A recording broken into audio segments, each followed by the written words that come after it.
In terms of talking a little bit more about HomeWise and the tech experience, how much room would you say there is to improve the tech experience for home buyers?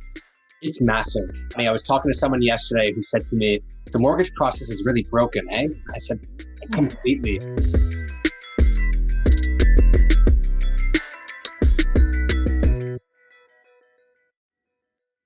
It's been so human-based for the last 40 years and probably even more than that. But when we're talking the 90s and 2000s, when technology's finally come, people are calling technology when they use emails.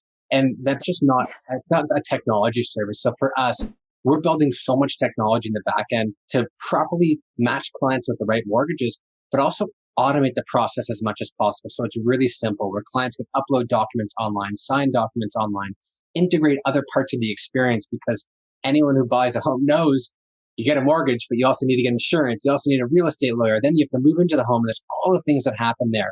So there's such a big opportunity to take all this disaggregation and aggregate it into one place, simplify it with technology. And I've said this word 1,000 times, but create that transparency that people really need. We're a generation and a group of people who were brought up with technology. We have so much more information than ever before.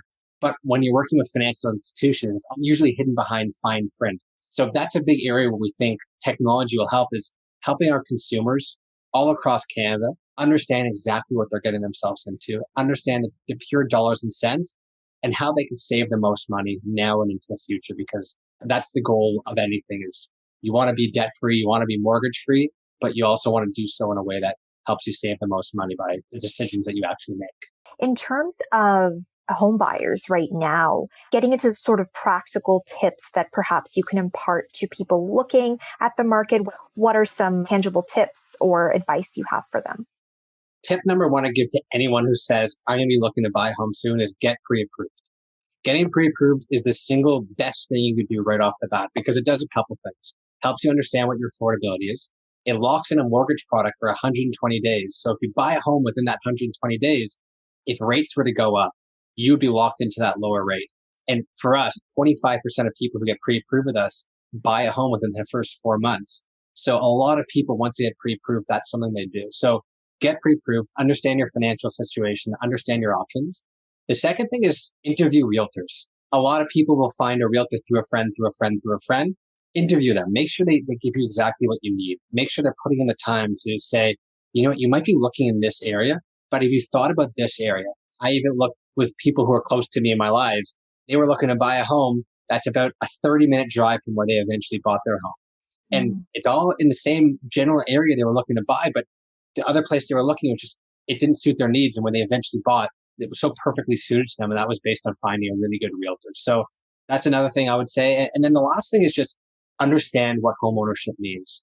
Understand the closing costs and then the costs that come once you buy a home and the benefits of home ownership. Obviously being in my position, I'm a big fan of home ownership, but it's very different than renting because people will often compare it to renting, but you also have an asset when you have a home.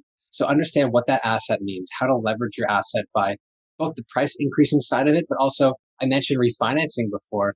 You could borrow up to 80% of your home value. So as your home increases in value, it's a great way to borrow. And when we're talking rates of 2%, a lot of people who might be interested in investing money, they might be taking extra money out at that 2.5, 2.2%, but also making 6% in the marketplace. So you can actually make money off your home from the increasing value, but also off the equity you could take out of it to further increase your wealth. So there's so much value in the home purchase, but making sure it's the right decision for you and understanding the financials and the process is a great way to get started.